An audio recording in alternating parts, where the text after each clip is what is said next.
Stories of women and girls who have suffered gender-based violence and harassment are common, and this is why we must work together to end gender-based violence by uprooting the seeds from the community. Tune in to Women Lives Matter on Women Radio 91.7 every Monday at 2 p.m. to lend your voice to the fight against gender-based violence. Women Lives Matter will address gender-based violence in the community. Women Lives Matter will seek the collaboration of your community leaders. Women Lives Matter, Mondays 2 p.m. on Women Radio WFM 91.7. This is an initiative of Women Advocates Research and Documentation Center and supported by Ford Foundation.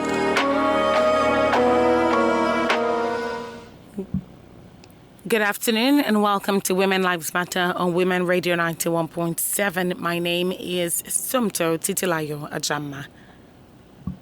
Today on Women Lives Matter, we're discussing fostering synergy amongst community stakeholders to end violence against women.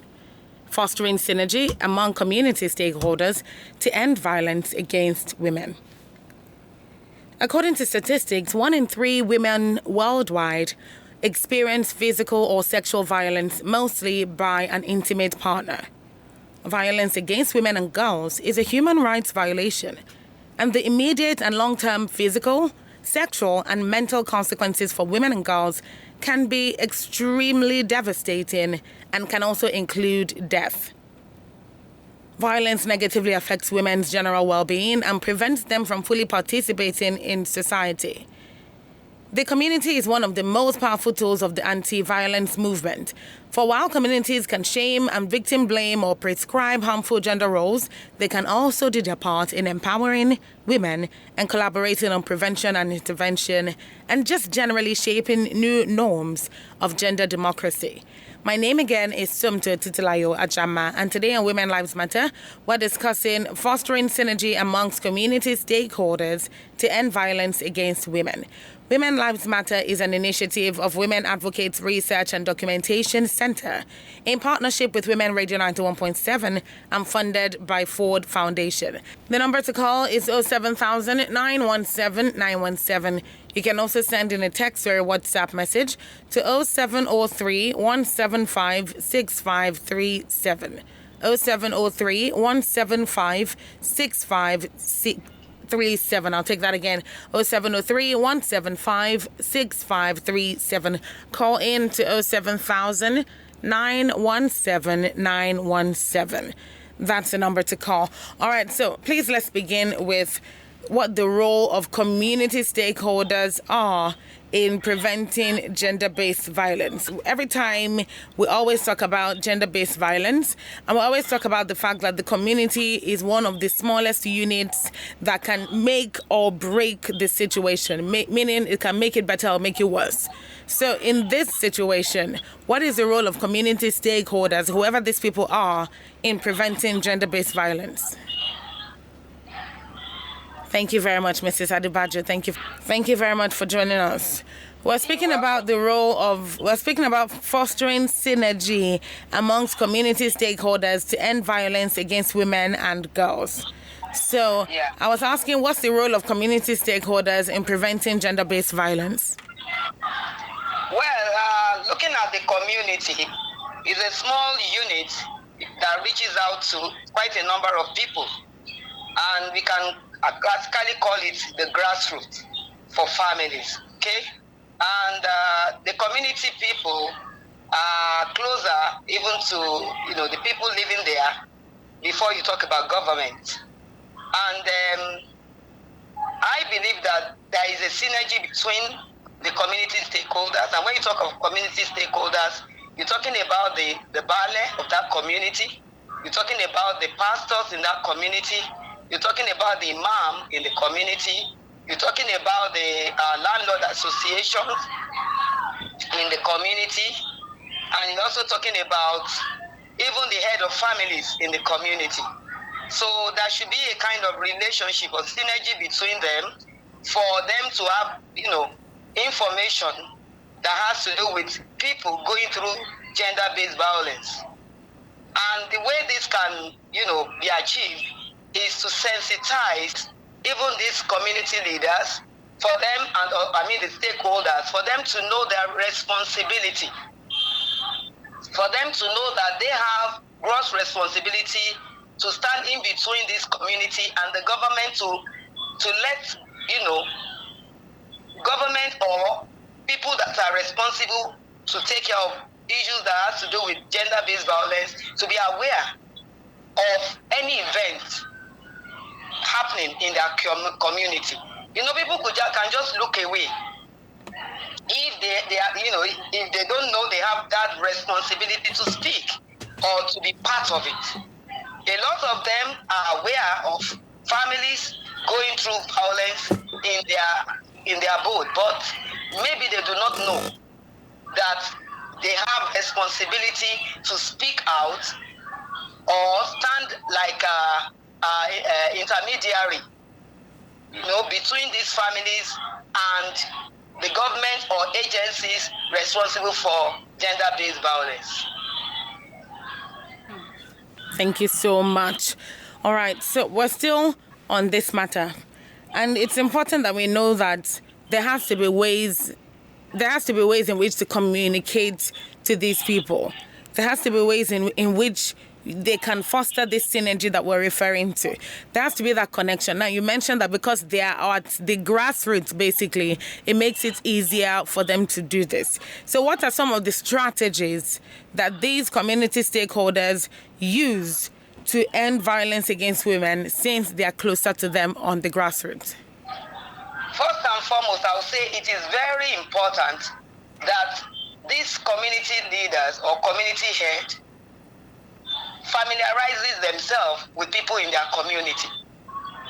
And the way this can be done, I don't want to believe that any community leader, let me give an instance now, a Bale, for example, of a particular community, of course is aware of people coming into that community, either as tenants or as landlord, buying lands. They are aware because they do all this development stuff. And they go to house to collect money for meter, for borehole, for stuff. So they of course they are aware. But then they should also know or be made to know that aside collecting money for community development, it is also in their jurisdiction to know and be very, very active in information that has to do with gender-based violence. Of course, there is a lot of violence going on in communities. And some are even brought to the notification of the so-called, sorry to use that word, bales, or the bales in that community. So one, they have to be, the bales and these stakeholders in the community have to be trained. They have to be powered. They need to have more information as to go about it. And I will even suggest that they should be made paralegals. They should be trained as paralegals. When they are trained as paralegals in their community and they know the nitty-gritty of that responsibility, they will be able to act better. Because some of them do self-conflict resolution. And some of this self-conflict resolution escalate even the conflict between the husband and wife. You understand? But when they are trained, they know their limits. They know where they can come in. They know where they can make referral. And this will really help the government in resolving issues that have to do with domestic violence. That's an important strategy. But bringing it down to still the community level now, these community stakeholders, is there any point where these community leaders, stakeholders, these community people in charge can say, okay, we want to bring an end to domestic violence, we want to bring an end to sexual and gender-based violence. This is where we will start. This is what we'll implement. This number 2 is what we'll implement. Number 3, like that. Do you have any sort of strategies or recommendations of such strategies that you think that they should? I think I prefer the word recommendation. I have recommendation. Okay. Yes, please. When I was talking the other time, I made mention of training paralegals in the community. Paralegals are not lawyers, but they do like pro bono job, and they can stand in gap when there is no lawyer, when there is no police. You understand? But so they need to be trained as well to know their limits. And when there are paralegals can be in strategic places in the community. You may not necessarily have to have their office in the Baale office. It could be a collective decision by the community to have a place. It could be close to the market. It could be anywhere. But everybody in that community will be made to know that there is a place you can go when you have issues that have to do with domestic violence. Quite a number of them do not even know where to go.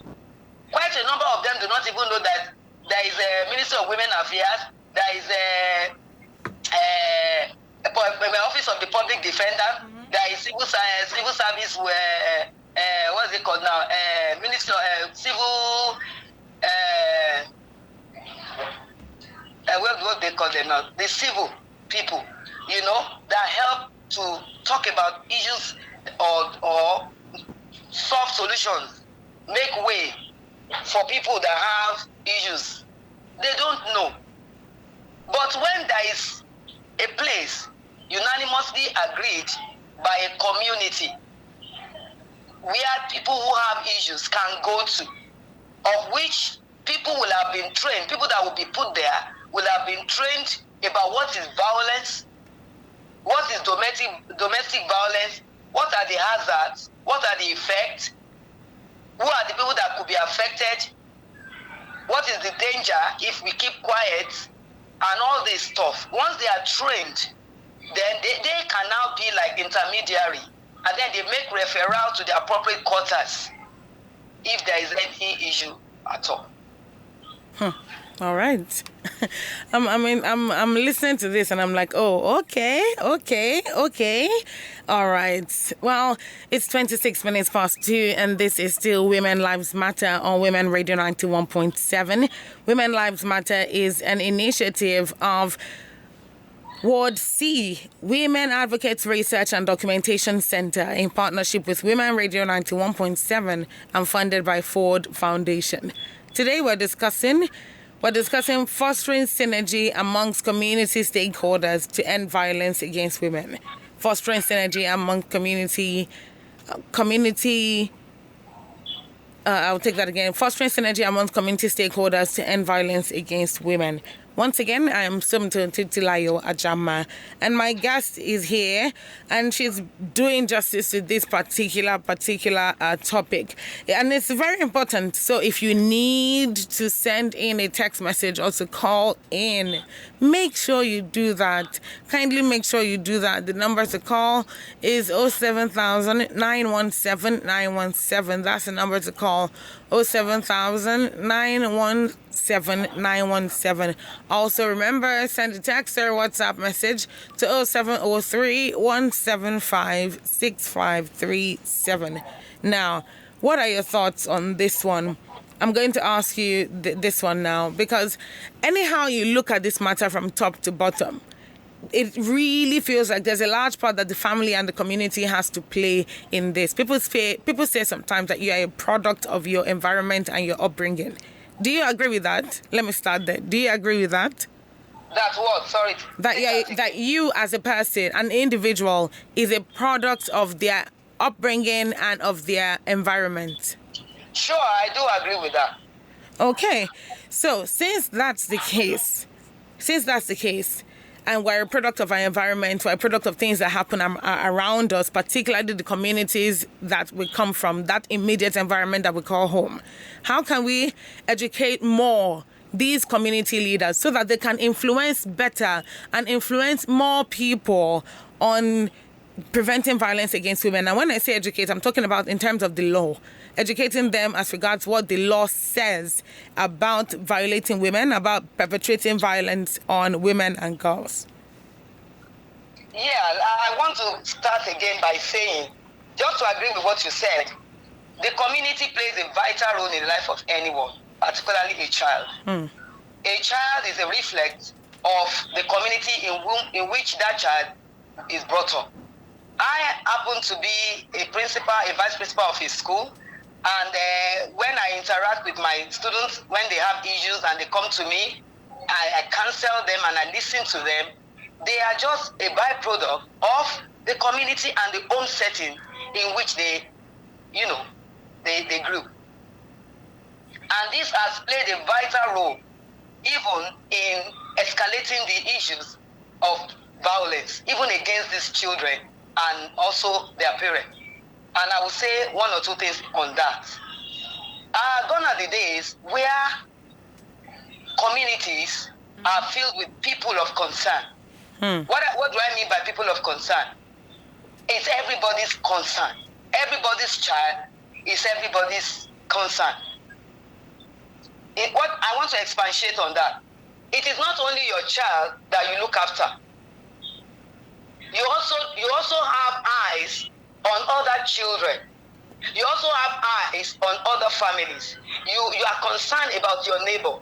You want to know how your neighbor is faring. You want to know why your neighbor's child is not going to school. You want to know why your neighbor's wife is not employed. All those things are no more.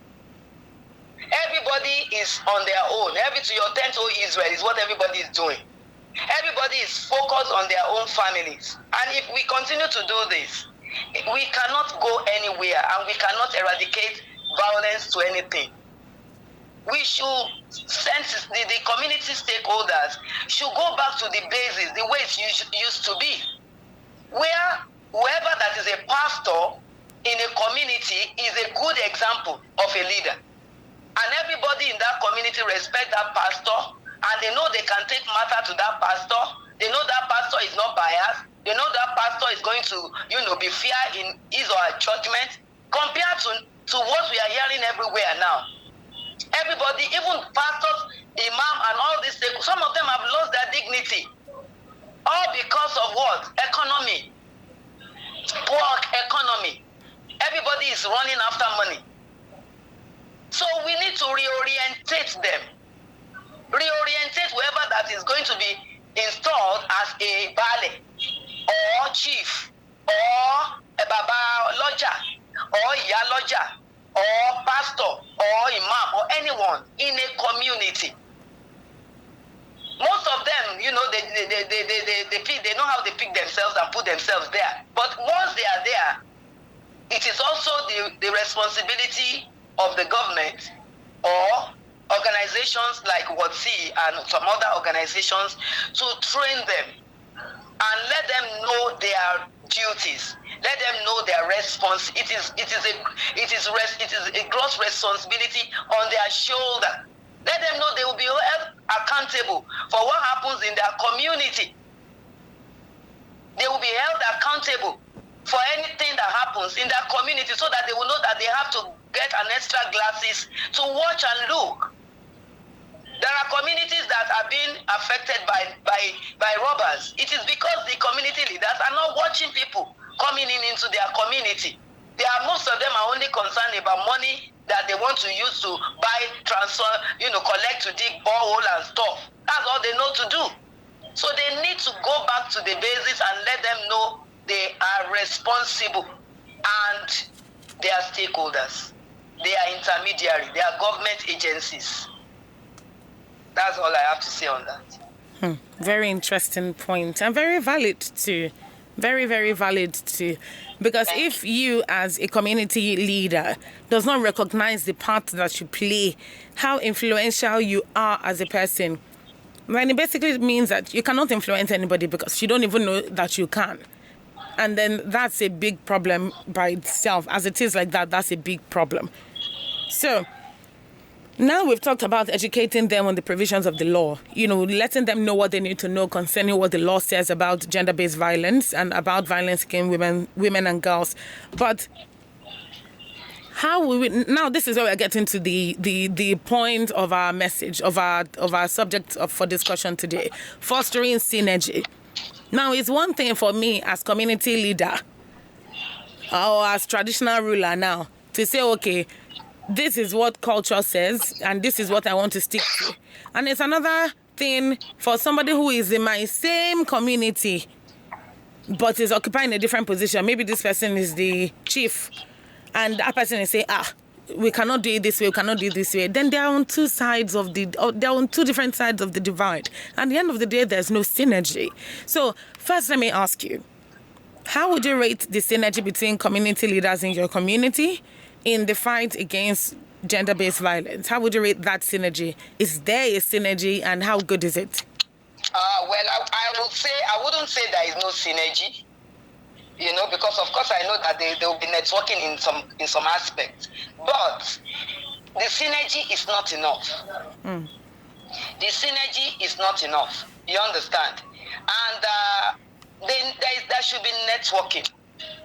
There should be networking. Networking means you want to rub notes, you want to compare notes with what you know in your community with other communities. I want to believe that all these community leaders, they do meeting.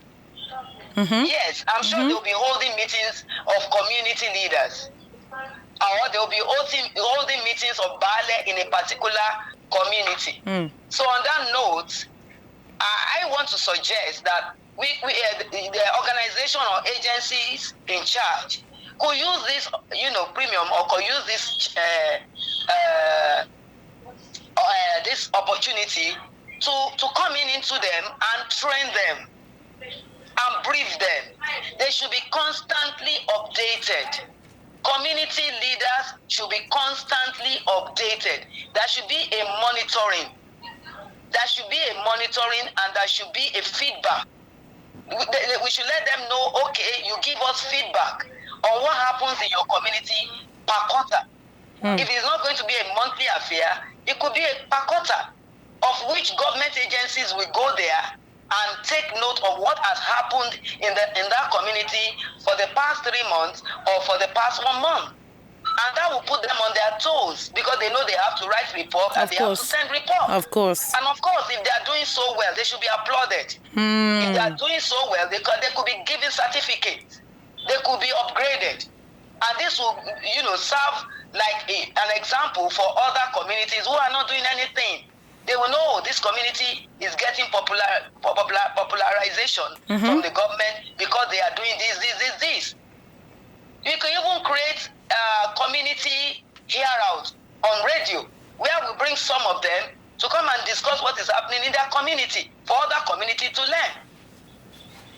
And we should also let them know they can refer to agencies. Let them know agencies that can take charge of when there are issues in their community. Some of them don't even know any other place than the police station. And we all know what happens even in the police station. Some of these conflicts get escalated. Some of these conflicts are not well handled.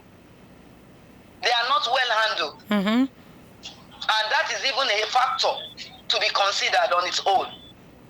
And I want to believe the reason why all this is happening is because people are not informed. They don't even know what to do. They don't even know their responsibility. They don't know how to handle. They don't know how to handle it. The last time I had to take a matter to the police station, I was so happy when I learned that in the police station now they have gender-based units. I was so happy. And indeed, they did justice to the case I took there. I was really happy.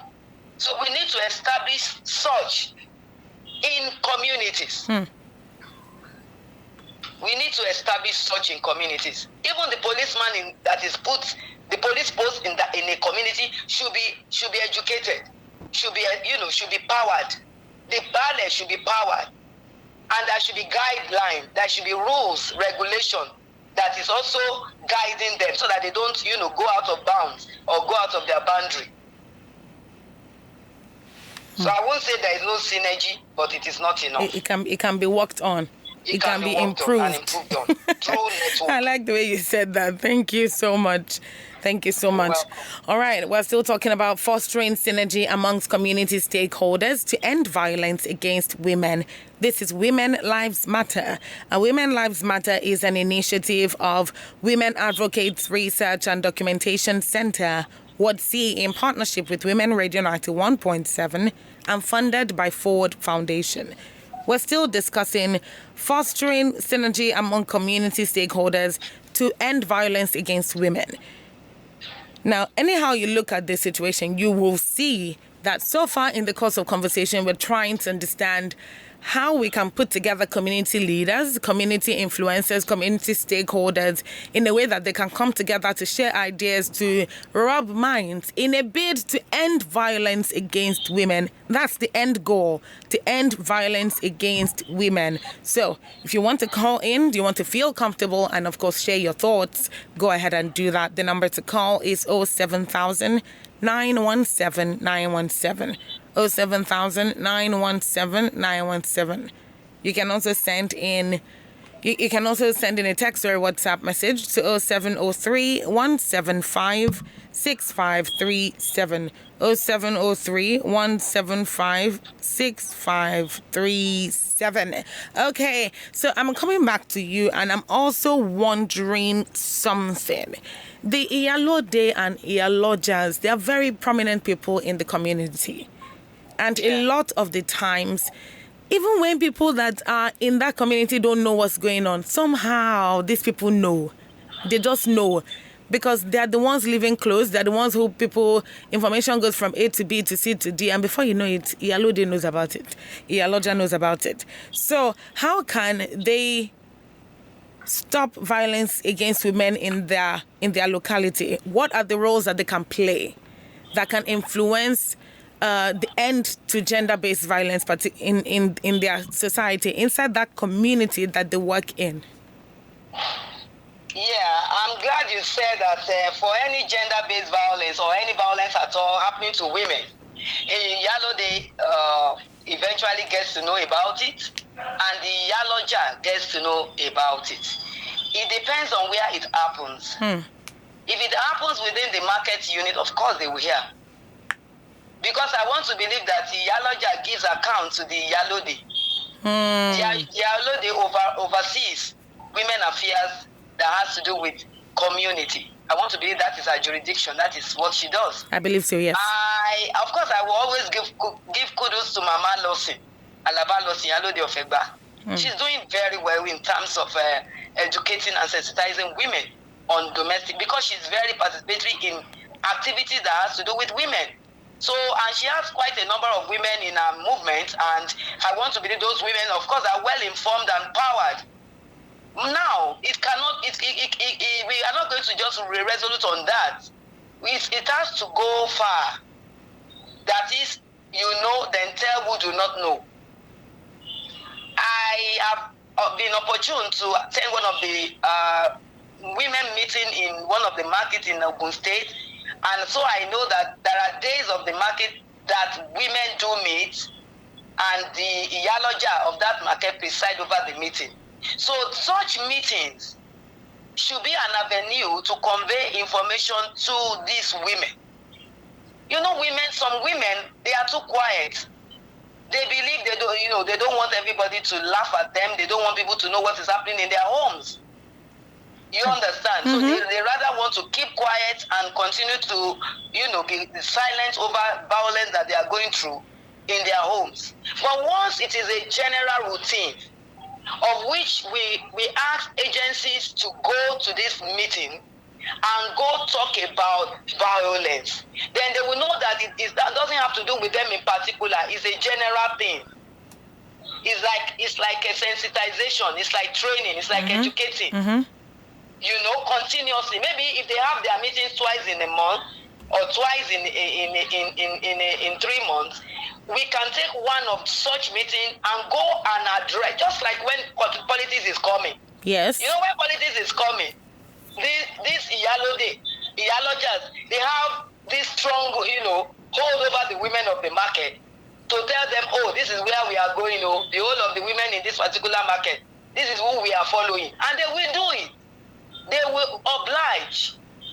So in that same energy, they gather these women and they bring people to come to talk to them. And women could be funny at times. Some of them will tell you, they give excuses, my market. But when they give them a standing order, nobody opens the market between this hour and this hour on this particular day, because we have sensitization program. This will give them the courage to speak out. And once they know that their matter is not going to be let loose and everybody is going to hear about it, then they will be free to talk.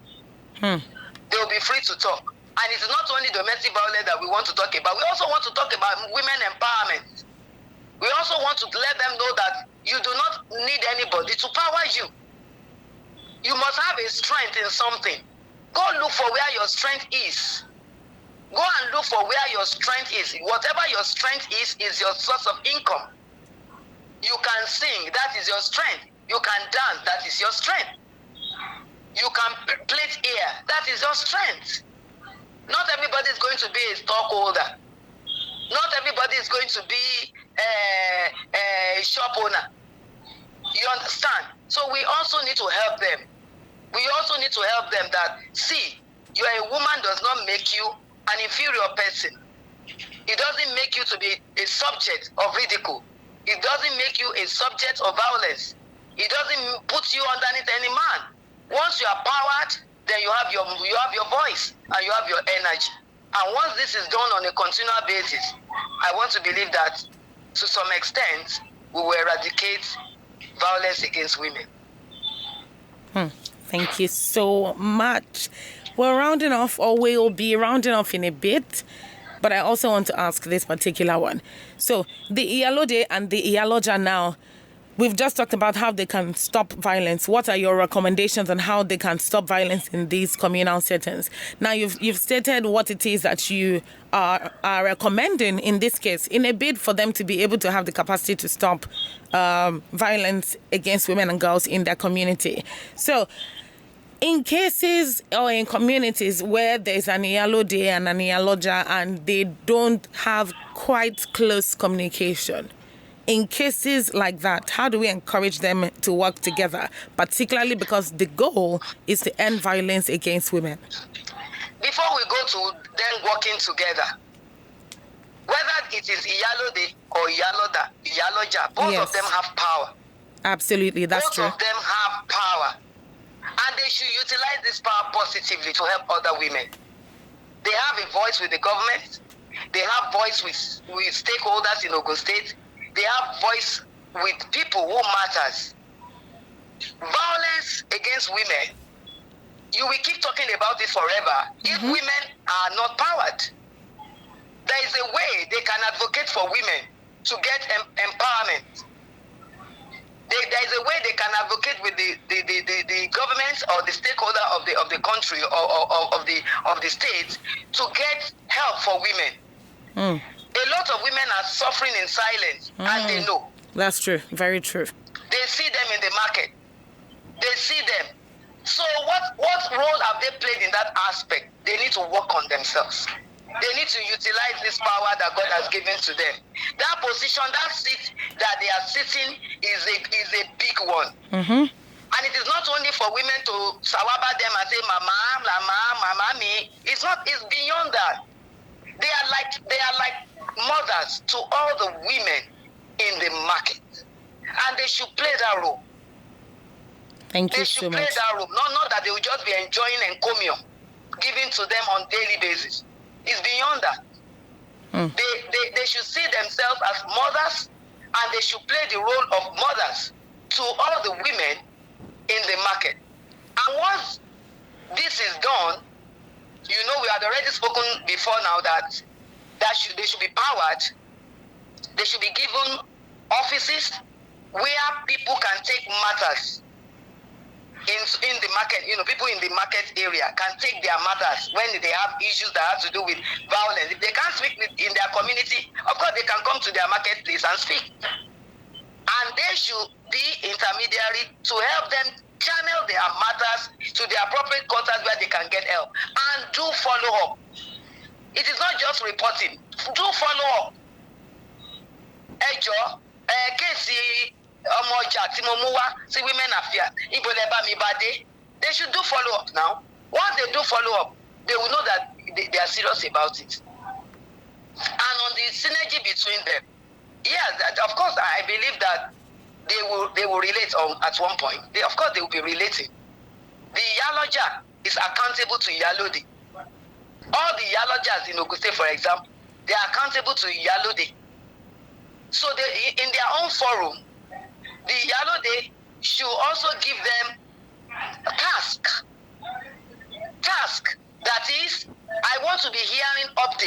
of what is happening to the women in your market.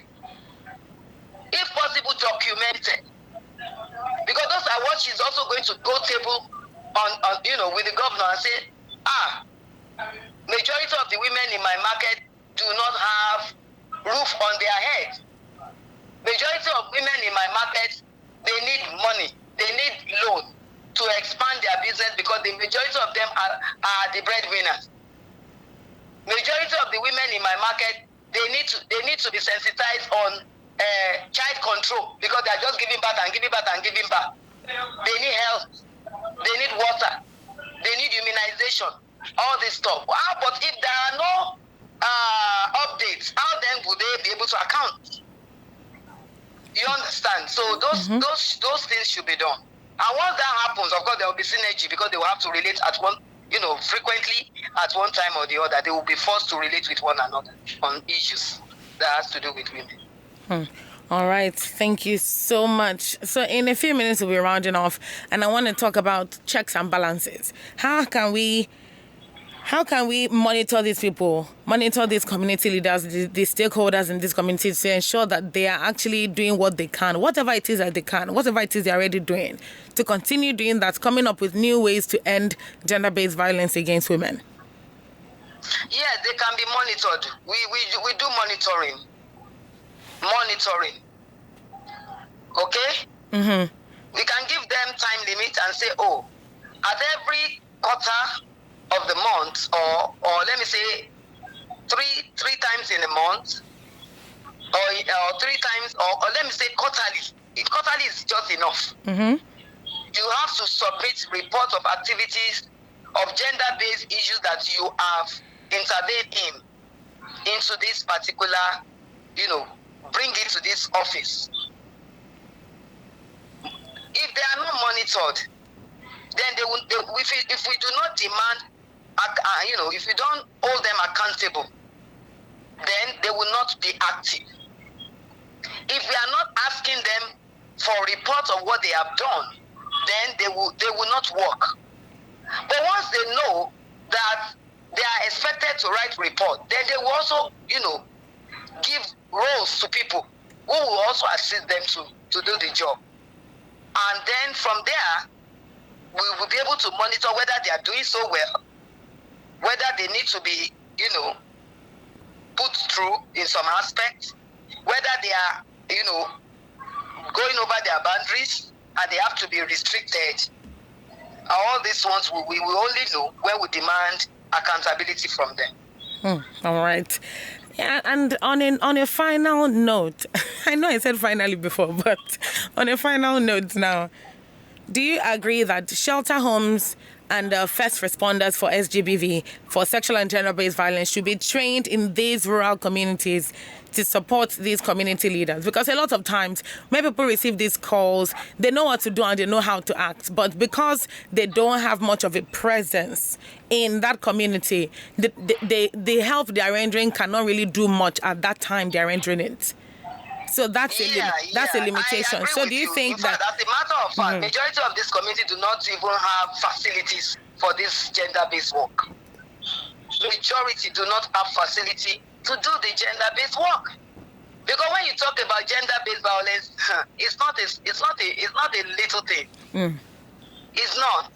Because you also have to have time of your own to go and visit the people concerned.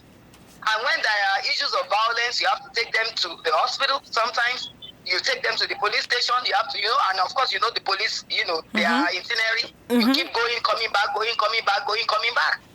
So there should be people that are put in charge, and there should be facilities available for them to do it. What if the Yalonja does not have a vehicle? What will she use to take a victim to the hospital? So when you are talking about putting facilities like shelter, did you mention shelter? Yes, I did. Yes, I did. Sure, yeah. And I want to commend Wotsi openly for doing fantastically in the area of shelter provision. I have benefited from that shelter. I have some of my clients have come to that shelter oftentimes, and they have, received, attention to calm them. And if we have quite enough of such shelter located in communities, I think women will have a lot of peace in their mind. Thank you so much. And they know that they have a place to always run to when they have problems. It is one thing to counsel, another thing is to act on the counsel. And once that is done, the women will also be able to speak, because they know that once they speak, they have solution. Not that you just want to hear what my problem is, and then there is no way out. You can't help me. So why am I talking to you?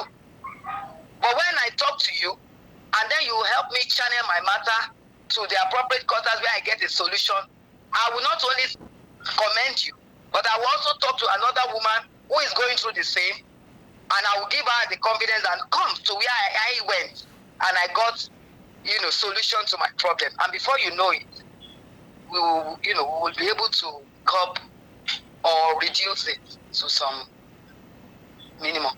Thank you so much for joining us today on Women Lives Matter. This particular conversation has been very eye-opening in a lot of ways. Thank you so much. You're welcome. Please enjoy the rest of your day. Same here. In a lot of ways, it is critical to understand that the responsibilities of communities and stakeholders before embarking on preventative activities it's so critical.